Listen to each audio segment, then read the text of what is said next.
You are not checked by your performances. You are checked by how you handled failures. Fortune 500 के बारे में तो आपने सबने सुना है ना, Fortune 500 कंपनीज, उसमें से कहीं सीईओज को मैं मिला हूं, नेशनल इंटरनेशनल सेमिनार्स में हम मंच पे साथ में रहे हैं। अभी 2 साल पहले शिव खेरा और हम लोग साथ में थे, बहुत अच्छी बातचीत वार्तालाप हम मंच पे बैठे तब हुआ था। बड़े बड़े सीईओज को मैंने पूछा है, मल्टीनेशनल कंपनीज के सीईओज को, कि the person to whom you are paying more than 10 crore rupees per annum in salary, what do you ask them in their interviews? तो एक बड़े मल्टीनेशनल कंपनी के सीईओ ने मुझे पूछा था कि Swami, this is the first time I am asked this, कभी हमने ये नहीं सोचा था। मैंने बोला कि क्योंकि कहीं एग्जीक्यूटिव्स हैं, उनकी एनुअल तनख्वाह 50 करोड़ 100 करोड़। मैं जागृत अवस्था में बोल रहा हूं।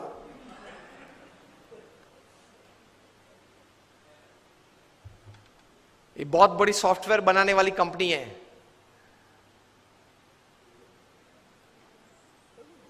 हाँ, इन्फोसिस नहीं, इंडियन कंपनी है, अमेरिकन कंपनी है।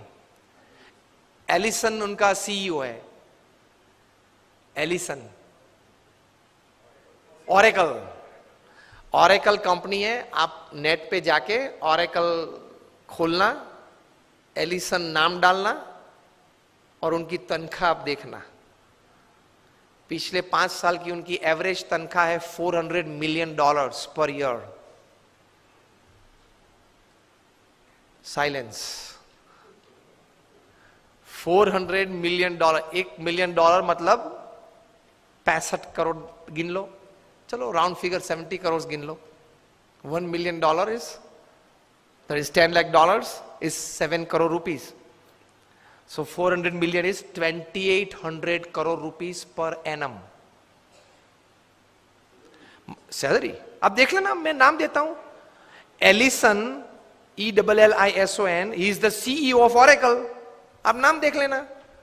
अभी परसों ही आपने सुना होगा सुंदर पिचाई का, गूगल के सीईओ, पर डे की सैलरी 3.5 करोड़। परसों ही न्यूज थे, हाँ 2 दिन पहले न्यूज थे। In the print media it is today, electronic media में 2 दिन पहले आ गए थे ब्रेकिंग न्यूज में। लास्ट ईयर फाइनेंशियल ईयर की पूरी सैलरी उनकी 1285 करोड़ थी, टू बी एग्जैक्ट 1285.5 करोड़, मतलब रोज की तनख्वाह 3.5 करोड़ की। सुंदर पिचाई, गूगल के सीईओ, अब देख लेना। मैंने इनको पूछा, इनकी एमएनसी की टर्नओवर थी 2.5 लाख करोड़ की। हम दिल्ली में एक फंक्शन में साथ में थे, मंच पे बैठे थे। मैंने उनको पूछा कि दोज एग्जीक्यूटिव्स हुम यू पे मोर देन 10 करोड़ और 25 करोड़, उनको इंटरव्यू में आप पूछते क्या हो? क्योंकि उनके पास डिग्रीज तो एक्स्ट्रा ऑर्डिनरी है, he is a double MBA from LSE और हार्वर्ड, एकेडमिक्स तो पूछना नहीं है। इतनी बड़ी तनख्वाह देते हो तो वो 10-15 साल का अनुभव तो है उसको। 10-15 साल में उसने 50,000 करोड़ 1 लाख करोड़ मैनेज किए हैं, हर साल टर्नओवर किया है, ऐसी कंपनीज में ही बड़ी बड़ी पोजीशंस में वे रहे हैं। तो उनको नेटवर्किंग में पूछना नहीं है, एडमिनिस्ट्रेशन में पूछना नहीं है, HR में पूछना नहीं है, मैनेजमेंट में पूछना नहीं है, ग्रोथ के बारे में आपकी क्या सोच है वो पूछना नहीं है। आप पूछते क्या हो उनको इंटरव्यू में? उन्होंने मुझे एक बहुत अच्छी बात बताई कि स्वामी जी, इन कक्षा के लोगों को, जिनको हम ये प्रकार की तनख्वाह देते हैं, उनको इंटरव्यू में एक ही प्रश्न पूछते। I was like very surprised. मैंने बोला एक ही प्रश्न पूछते हो? कहाँ? और उनका उत्तर वे 20-25 मिनट तक देते हैं, तभी उत्तर पूरा बनता है। That was more surprising. I said what do you ask? He said हम एक ही प्रश्न पूछते और ये पूछते हैं, describe a big failure in your life and how did you handle it? प्रश्न क्या पूछते हैं इन कक्षा के लोगों को? Describe a big failure in your life. आपके परफॉर्मेंस के बारे में हमें कुछ पूछना नहीं है कि मैं पहली कंपनी में था, वहां 200% सेल बढ़ा दिया, दूसरी कंपनी में था, वहां 500% ग्रोथ कर दिया, वो हमें नहीं सुनना है। वो था, आप लोग सब जो यहां बैठे हो, जो इंटरव्यू वाले देने आए हो, जिनको हम ये तनख्वाह देने वाले, सबके पास ऐसी ऐसी परफॉर्मेंस स्टोरीज है, ये कॉमन है, ये हमको नहीं पूछना है। पूछना क्या है? Describe a big failure of your life and how did you handle it. Simple. Performance से आपका कैलिबर का टेस्टिंग नहीं होता, वो तो किसी को भी चांस मिल जाता है, प्लेटफॉर्म मिल जाता है तो कूद लेता है। How did you handle failure? How did you handle a setback? How did you handle a fall in your life? That is important. क्योंकि अब रूटीन में जब हमारी, अगर हमने आपको हायर कर लिया, रूटीन में हमारी कंपनी चलती होगी, तो आप तो अच्छा परफॉर्मेंस दिखाए नहीं वाले हो। लेकिन कंपनी में अगर बड़ी आफत आ गई तो आप क्या करोगे वो बताओ। बाकी तो आपकी जगह और कोई भी ये कंपनी चला लेगा। Isn't it a very important question? उसमें वो मल्टीनेशनल कंपनी के सीईओ ने मुझे बताया कि स्वामी, इसके उत्तर में उसको 20-25 मिनट हम देते हैं और उसमें भी हम ये जांच करते हैं कि किस प्रकार के विचार और प्रैक्टिसेस उसने अप्लाई किए, वो साइड में रखते हैं, किस प्रकार के एटीट्यूड्स उसने उस वक्त रखे, उस पे हम गौर रखते हैं। What we see in his answer is not what he thought during failure, not practicals what he applied to come out of that failure. What we see is what type of attitude he kept when he was a failure, when he met failure in his life. तो महान लोग ये परिस्थिति में इस प्रकार के attitudes रखते हैं। तो इसमें यह बात आती है गम खाने की। ये बहुत बड़ा विचार जो प्रमुख स्वामी महाराज ने दिए, उसमें कई प्रकार के ऐसे अर्थ आ जाते हैं। That is the greatness of life. How do you handle failures? Failure handle में सिर्फ आपका एटीट्यूड, एक ही शस्त्र आपके पास रहता है। हां,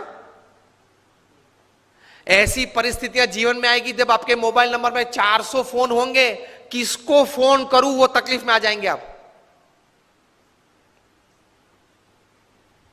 Even if you are the Sahara of thousands of homes, when you are lying बेसहारा in तिहार for 4 years, किसको फोन करूं? उनके मन में भी दिक्कत होगी ना कि अभी 4 साल से 10,000 करोड़ के रुपए के व्यक्ति तिहार में है, किसको फोन करते होंगे वो? मोबाइल में तो होंगे 1000 से ज्यादा नंबर। आपके सिटी के, बेंगलोर के किंग ऑफ द स्काईज जब भारत छोड़ना पड़ा, तब भारत का पासपोर्ट नहीं यूज कर पाए, डिप्लोमेटिक पासपोर्ट पे भाग गए ना। अभी वापस लाने की सब प्लानिंग चल रही है, आएंगे शायद, और अगर मुंह खोलेंगे बड़े बड़े तकलीफ में आने वाले हैं। तो फेलियर्स जब आते हैं तब एटीट्यूड्स किस प्रकार का रखते हैं, that is very important in life. Blame game चालू हो जाती है। तो ये व्यक्तिगत जीवन में है। तीसरा एक बात कार्य दृष्टि से कि कर्म करना हमारा अधिकार है, फल पे हमारा अधिकार नहीं है। If there are 100 things which are in your control that you can affect the end result, there are 1,000 factors which are not in your control which can negatively affect the end result. Yes or no? आपने बड़ा अच्छा धंधा चालू कर दिया लेकिन government की policy बदल गई तो? आपने स्टैंड का धंधा चालू कर दिया और गवर्नमेंट ने कैप रख दी, क्या करेंगे? रख दी है, और कहीं कैप्स आने वाली है। मतलब there are thousands of factors which are not in your control which can actually effect the end result.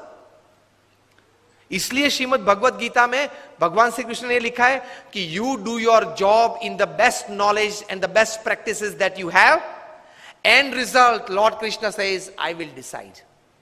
आपके पूर्व के जो कर्म हैं, आपने जिस भावना से वो कर्म किया है, जिस स्वार्थ से वो कर्म किया है, जिस एक दोनों को धक्का मार के आगे निकल गए हो, वो सब भी गिनती में तो लेना पड़ेगा ना। वो सब वो हिसाब से फाइनल रिजल्ट आता है। अगर ये बात को समझ ले तो आप कभी डिप्रेशन में नहीं आओगे, कभी स्लीपिंग पिल की आपको जरूरत नहीं पड़ेगी।